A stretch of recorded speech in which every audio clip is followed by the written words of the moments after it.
Top quality और consistent performance के लिए सिर्फ सिल्वर पंप नाम याद रखना। ದಕ್ಷಿಣ ಕನ್ನಡ ಜಿಲ್ಲೆಯಲ್ಲಿ ಅಶಾಂತಿ ವಾತಾವರಣ ನಿರ್ಮಾಣವಾದ ಹಿನ್ನೆಲೆ ಮಂಗಳೂರಿನ ಹೃದಯ ಭಾಗದಲ್ಲಿ ಪೊಲೀಸರು ಲಾಠಿ ಡ್ರಿಲ್ ನಡೆಸಿದ್ರು. ನಗರ ಪೊಲೀಸ್ ಕಮಿಷನರ್ ಸುಧೀರ್ ಕುಮಾರ್ ರೆಡ್ಡಿ ಸೂಚನೆಯಂತೆ ಮಂಗಳೂರಿನ ಕ್ಲಾಕ್ ಟವರ್ ಮುಂಭಾಗದಲ್ಲಿ ಪೊಲೀಸರು ಲಾಠಿ ಡ್ರಿಲ್ ನಡೆಸಿದ್ರು. ಪೊಲೀಸರ ಲಾಠಿ ಡ್ರಿಲ್ ಕಿಡಿಗೇಡಿಗಳ ಎದೆಯಲ್ಲಿ ನಡುಕ ಹುಟ್ಟಿಸಿದೆ. ಇನ್ನು ಬಂಟ್ವಾಳದ ಅಬ್ದುಲ್ ರಹಿಮಾನ್ ಬರ್ಬರ ಹತ್ಯೆ ಹಿನ್ನೆಲೆ ಗೃಹ ಇಲಾಖೆಯ ವೈಫಲ್ಯ ಖಂಡಿಸಿ ಮಂಗಳೂರಿನಲ್ಲಿ ಎಸ್ಡಿಪಿಐ ಪ್ರತಿಭಟನೆ ನಡೆಸಿತು. ಪ್ರತಿಭಟನೆಯಲ್ಲಿ ನೂರಾರು ಸಂಖ್ಯೆಯಲ್ಲಿ ಕಾರ್ಯಕರ್ತರು ಭಾಗಿಯಾಗಿದ್ದರು. ಶಹೀದ್ ಅಬ್ದುಲ್ ರಹಮಾನ್ ರವರನ್ನು ನಿರ್ದಾಕ್ಷಿಣ್ಯವಾಗಿ ದಕ್ಷಿಣ ಕನ್ನಡ ಜಿಲ್ಲೆಯ ಹಿಂದೂ ಸಂಘಟನೆಯ 15 ಕಾರ್ಯಕರ್ತರ ವಿರುದ್ಧ ಕಡಬ ಪೊಲೀಸರು ಎಫ್ಐಆರ್ ದಾಖಲಿಸಿದ್ದಾರೆ. ಪೊಲೀಸರು ಮಧ್ಯರಾತ್ರಿ ವೇಳೆ ಮನೆಗಳ ಬಳಿ ಬರುತ್ತಾರೆಂದು ಆರೋಪಿಸಿ ಪೊಲೀಸರ ನಡೆ ಖಂಡಿಸಿ ಠಾಣೆ ಮುಂದೆ ಕಾರ್ಯಕರ್ತರು ಧರಣಿ ನಡೆಸಿದ್ರು. ಯಾವುದೇ ಪೂರ್ವಾನುಮತಿ ಪಡೆಯದೆ ಅಕ್ರಮವಾಗಿ ಗುಂಪು ಕಟ್ಟಿಕೊಂಡು ಠಾಣೆ ಮುಂದೆ ಕಾನೂನು ಬಾಹಿರವಾಗಿ ಧರಣಿ ನಡೆಸಿದ ಹಿನ್ನೆಲೆ ಎಫ್ಐಆರ್ ದಾಖಲಿಸಲಾಗಿದೆ. ಒಂದು ಫೋನ್ ಕರೆ ಮಾಡಿದ್ರೆ ನಾವು ಸ್ಟೇಷನ್ಗೆ ಬರ್ತೇವಲ್ಲ, ಇವರು ಯಾಕೆ ಮನೆಗೆ ಬರಬೇಕು? ನಮ್ಮ ಮನೆಯಲ್ಲಿ ಹೆಂಡತಿ ಮಕ್ಕಳೆಲ್ಲ ಇರಬೇಕಾದ್ರೆ ಅವ್ರು ಕೇಳ್ತಾರೆ, ನೀವೇನು ತಪ್ಪು ಮಾಡಿದಿರಿ, ಏನು ಕೇಸ್ ಆಗಿದೆ ನಿಮ್ಮ ಮೇಲೆ, ದಿನ ರಾತ್ರಿ ನಿಮ್ಮನ್ನು ಹುಡ್ಕೊಂಡು ಬರ್ತಾ ಇದ್ದಾರೆ. ಇದರಿಂದ ನಮಗೆ ಕೂಡ ತುಂಬ ಸಂಘಟನೆಯಲ್ಲಿ ಕೆಲಸ ಮಾಡಿ ನಮಗೆ ಮಾನಸಿಕ ಕಿರುಕುಳ ಉಂಟಾಗ್ತಾ ಇದೆ. ಅದಕ್ಕೋಸ್ಕರ ಇವತ್ತು ನಾವು ಇದು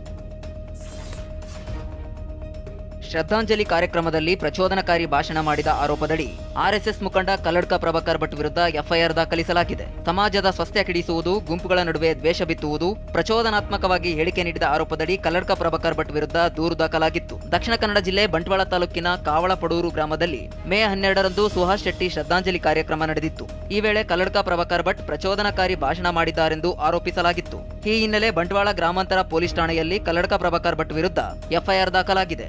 ಇತ ಬಿಜೆಪಿ ಮುಖಂಡ ಅರುಣ್ ಪುತಿಲ್ಗೆ ದಕ್ಷಿಣ ಕನ್ನಡ ಜಿಲ್ಲೆಯಿಂದ ಕಲಬುರಗಿ ಜಿಲ್ಲೆಯ ಶಹಬಾದ್ಗೆ ಗಡೀಪಾರು ಮಾಡಲಾಗಿದೆ. ಪುತ್ತೂರು ಉಪವಿಭಾಗಾಧಿಕಾರಿಗಳು ಅರುಣ್ ಪುತಿಲ್ಗೆ ಗಡೀಪಾರು ನೋಟಿಸ್ ಕಳಿಸಿದ್ದಾರೆ.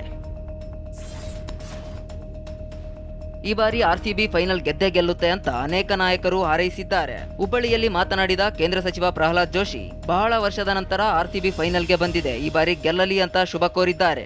ಇನ್ನು ಆರ್ಸಿಬಿ ಟೀಮ್ ಗೆಲುವಿಗಾಗಿ ತಾಯಿ ಚಾಮುಂಡೇಶ್ವರಿಯಲ್ಲಿ ಪ್ರಾರ್ಥನೆ ಮಾಡಿದ್ದೇನೆ ಅಂತ ಮೈಸೂರಿನಲ್ಲಿ ಮಾಜಿ ಸಂಸದ ಪ್ರತಾಪ್ ಸಿಂಹ ಹೇಳಿದ್ದಾರೆ. ಆರ್ಸಿಬಿ ಬೆಂಗಳೂರಿನ ತಂಡ, ಹಾಗಾಗಿ ಆರ್ಸಿಬಿ ಭಾಳ ವರ್ಷಗಳ ನಂತರ ಫೈನಲ್ಸ್ ಬಂದಿದೆ. 18 ವರ್ಷ ಆಯಿತು, ಒಮ್ಮೆ ಗೆದ್ದಿಲ್ಲ. ಈಗ ಅವರು ಮೊದಲನೇ ಕಪ್ಪು ಬರಲಿ ಅಂತ ಹಾರೈಸ್ತೀವಿ. ಫಸ್ಟ್ ಟೈಮು ಇದುವರೆಗೆ 18 ವರ್ಷದಲ್ಲಿ ಟ್ರೋಫಿ ಗೆಲ್ಲದ 2 ಟೀಮ್ಗಳು ಫೈನಲಿ ಬಂದಿದ್ದಾವೆ. ಇಡೀ ದೇಶಾದ್ಯಂತ ಒಂದು ರೀತಿ ಕುತೂಹಲ ಸೃಷ್ಟಿಯಾಗಿದೆ. ಆದರೆ ಪ್ರತಿ ಸರಿ ಕಪ್, ಈ ಸಲ ಕಪ್ ನಮ್ಮದೇ ಅಂತ 18 ವರ್ಷದಿಂದ ಹೇಳ್ಕೊಂಡು ಬಂದಿರುವಂತಹ ನಮ್ಮ ಕನ್ನಡಿಗರಿಗೆ ಈ ಸಾರಿ ಕಪ್ಪು ನಮ್ಮದೇ ಅಂತ ಹೇಳಿ ಖಚಿತವಾಗಿ ಅನಿಸಿದೆ. ಈ ಬಾರಿ ನಮ್ಮ ಗೆಲುವಾಗುತ್ತದೆ ಎಂಬ ಸಂಪೂರ್ಣ ವಿಶ್ವಾಸ ಇದೆ ಅಂತ ವಿಪಕ್ಷ ನಾಯಕ ಆರ್ ಅಶೋಕ್ ಹೇಳಿದ್ದಾರೆ. ಇನ್ನು ಡಿಸಿಎಂ ಡಿಕೆ ಶಿವಕುಮಾರ್, ಕೇಂದ್ರ ಸಚಿವ ಕುಮಾರಸ್ವಾಮಿ ಕೂಡ ಆರ್ಸಿಬಿ ಗೆಲುವಿಗೆ ಶುಭ ಹಾರೈಸಿದ್ದಾರೆ. ಆರ್ಸಿಬಿ ಮ್ಯಾಚ್ ಇದೆ, ಭಾಳ ಎಲ್ಲ ಕಾತರತೆಯಿಂದ ಕಾಯ್ತಾ ಇರುವಂಥ ಮ್ಯಾಚು. ಕರ್ನಾಟಕದ ಆರ್ಸಿಬಿ ಕೊಹ್ಲಿ ಅವರು ನಮ್ಮ ಟೀಮಲ್ಲಿರುವಂಥದ್ದು ಕಾನ್ಫಿಡೆನ್ಸ್ ಜಾಸ್ತಿ ಮಾಡಿದೆ.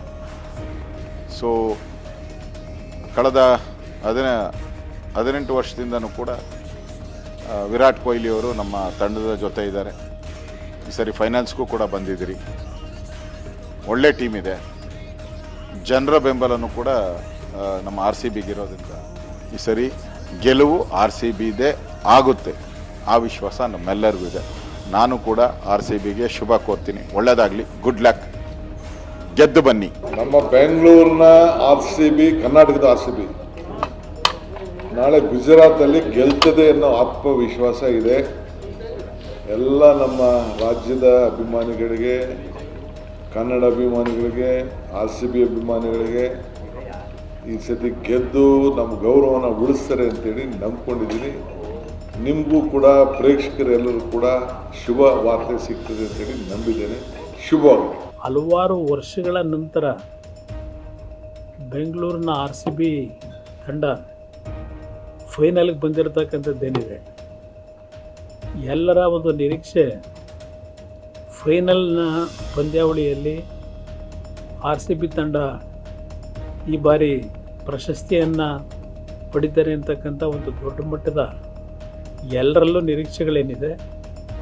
ಈ ಬಾರಿಯ ಫೈನಲ್ನಲ್ಲಿ RCB ತಂಡ ಯಶಸ್ವಿಯಾಗಿ ಕಪ್ಪನ್ನು ಪಡೆಯತಕ್ಕಂಥದ್ರಲ್ಲಿ ಎಲ್ಲರ ಶ್ರಮ ನಮ್ಮ ಕ್ರೀಡಾಪಟುಗಳು ಇವತ್ತು ಯಶಸ್ಸನ್ನು ಕಾಣಲಿ ಅಂತಕ್ಕಂಥ ಒಂದು ಶುಭ ಹಾರೈಸಿ. ಕನ್ನಡ ಪರ ಹೋರಾಟಗಾರ ವಾಟಾಳ್ ನಾಗರಾಜ್, ನಟಿ ರಚಿತಾ ರಾಮ್ ಸೇರಿದಂತೆ ಅನೇಕ ನಟ ನಟಿಯರು, ಅಭಿಮಾನಿಗಳು ಆರ್ಸಿಬಿಗೆ ಜೈ, ಈ ಸಲ ಕಪ್ ನಮ್ದೇ ಅಂತ ಶುಭ ಕೋರಿದ್ದಾರೆ.